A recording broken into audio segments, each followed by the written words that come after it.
Canadian-born educator Dr. Lawrence J. Peter once said, "If you don't know where you're going, you will probably end up somewhere else." Dr. Peter, who died in 1990, was most famous for the Peter Principle, in which he stated, "In a hierarchy, every employee tends to rise to his level of incompetence. In time, every post tends to be occupied by an employee who is incompetent to carry out its duties. Work is accomplished by those employees who have not yet reached their level of incompetence." In general, the Peter Principle said that anything that works will be used in progressively more challenging applications until it fails. One is most tempted to use what one has worked before, or what seems to have worked before, even when it may exceed its effective scope, which leads me to wonder how many of us use what seems to work but is actually backfiring on us, which leads me back to, if you don't know where you're going, you will probably end up somewhere else. This is what the teaching methodology that we will be learning about in this course is all about. It is called Understanding by Design, or UbD for short, and was developed by Grant Wiggins and Jay McTeague and published by the Association for Supervision and Curriculum Development in 2005. We now call it the ASCD. If you are interested in learning more about Wiggins and McTeague, you can find their bios in the resource section of the course. In basic terms, there are 4 elements to UbD. 1. What is your desired outcome for your students?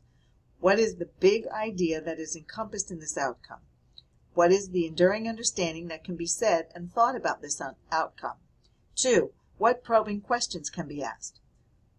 3. What are the various activities your students can do in order to learn what is intended?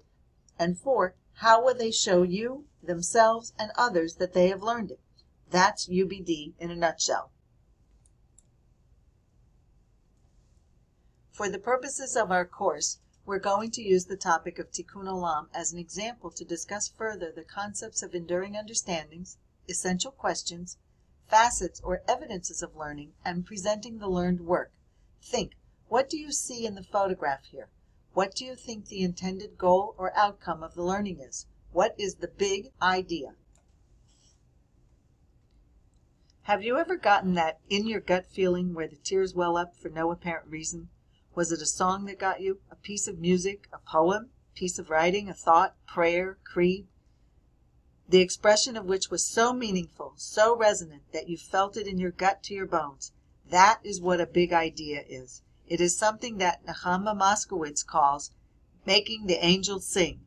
A big idea never goes away, is, quote, true for all time, and returns to your thoughts throughout your life. Can you think of any off the top of your head? A favorite big idea of mine is that without freedom there is no education, and without education there is no freedom. Think, where do we learn about this big idea? Think Passover, the book of Exodus, the Haggadah. But how do we wrap our heads around something this big? The answer is in creating enduring understandings.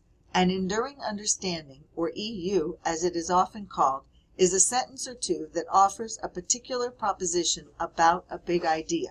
A good EU is characterized as one that includes one or more of these: an enduring big idea, having lasting value beyond the classroom, a core process or idea at the heart of the discipline, abstract, counterintuitive, and often misunderstood ideas.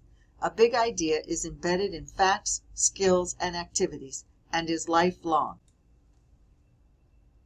Enduring understandings express what we want to learn about. Here are 3 examples of enduring understandings found in the URJ High curriculum, which is UbD curriculum.